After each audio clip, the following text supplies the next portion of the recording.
everyone, Rick from Rick's RC and More. I got the Honcho here in front of me, the SCX6 Honcho. I'm just doing a follow-up video. So I upgraded the steering servo to 150 kilogram, just one of the Amazon servos. They're like Zoski or Animos. They're all the same, just different names for whatever reason.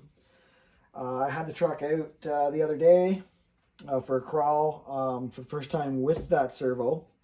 And I did notice an improvement over the 80 kilogram on the trails. Now that you can run 3-cell to the 150 kilogram, it's good up to 12 volt. So a little more power to the servo itself. I got to clean this guy up again. Also, I did the Proline dual stage foams on it. Now it's currently cold where I am.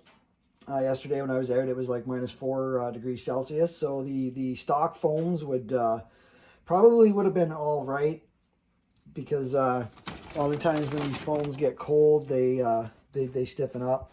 These are the stockers here. But even in the cold, and as far as side hilling goes, I did notice a great improvement when it comes to the side hilling. So the only issue I ran into with the cold was the outer foams, the softer foams there. I wasn't quite getting the traction I would normally get. But that being said, when it's cold outside, you not only your tires are cold, your terrain's cold. So going up routes and stuff like that was a lot more challenging than it would be. So until I get it out in the summer with these foams, I can't really give a real good review on them. They fit in the stock tires okay. I would like to see a little bit softer around here, but the foams are kind of cramped in there, because Proline does recommend that you put these foams in either their Hyrax tires, or there's a bogger you can get this size tire.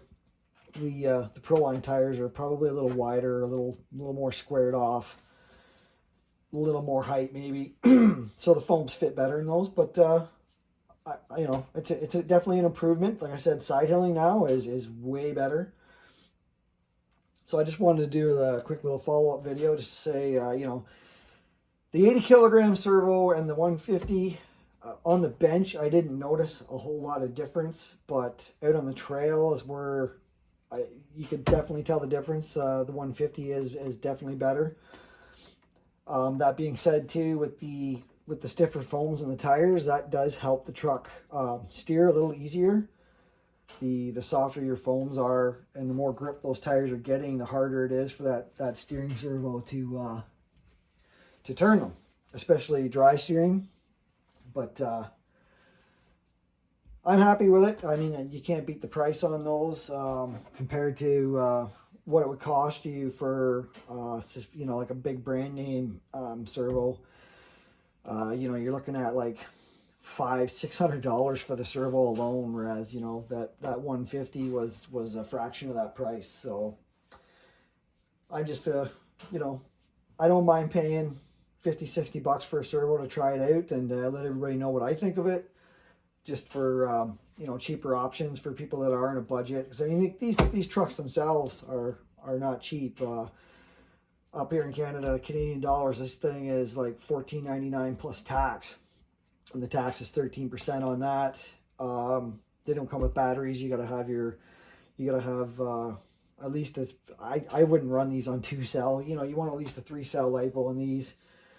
I'm running my servo independently, running its own battery to it, just to give it that, because I mean the BEC on the SC on these is like 6 volts output. So if you run direct power to it, I get a 3-cell powered 12 volts to that servo, which definitely helps. The stock servo on these trucks, mine, I got like 2 runs out of it. If you check back at my videos, I think the title is like I broke it or something. Stripped gear, broke bearing.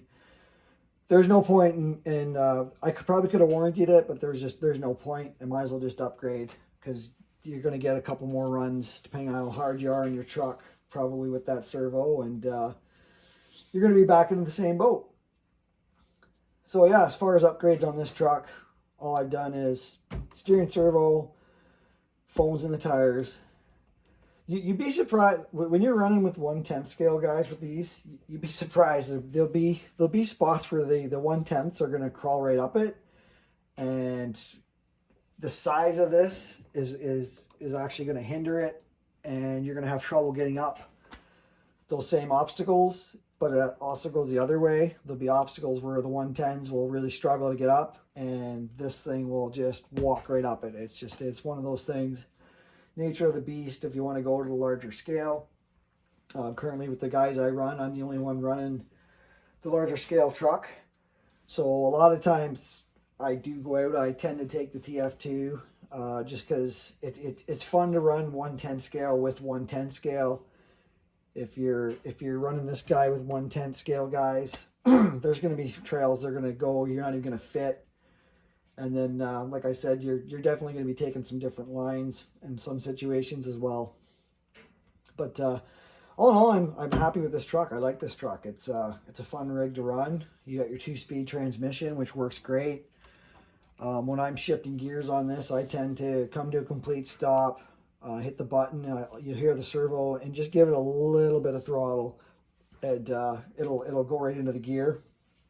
I think you can shift on the fly, but I prefer not to, just because you try shifting on, it slams it into gear pretty hard on the gearing. So I find it transitions fairly smooth, really smooth. Like if you just shift it, and then when you're at a complete stop, and then just give it that little bump of throttle, and away it'll go. Anyway, like I said, just a quick little follow-up video on the foams and that servo. If you got one of these trucks and you're not happy with the stock servo and the stock foams, the 150 kilogram servos on Amazon, I currently would recommend it. Now I only have one run on it.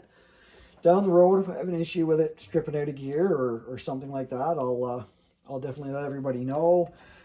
I never had any issues where it seemed like it was going to stall out, anything like that. And Proline foams, definitely an improvement on even in the stock tires.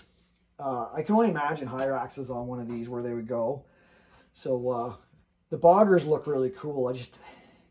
These tires, I still like these tires. So I don't know, maybe down the road, an investment, I could throw the stock foams back in these guys for maybe winter running, where side hilling's not quite the same issue. The foams are cold, so they're a little stiffer, and then throw these in some Hyrexes or some boggers or something for it. But for now, I'm happy with the truck and the way it performs. I definitely need to get on cleaning this thing. So there's my thoughts. Everybody, get out and enjoy your RCs.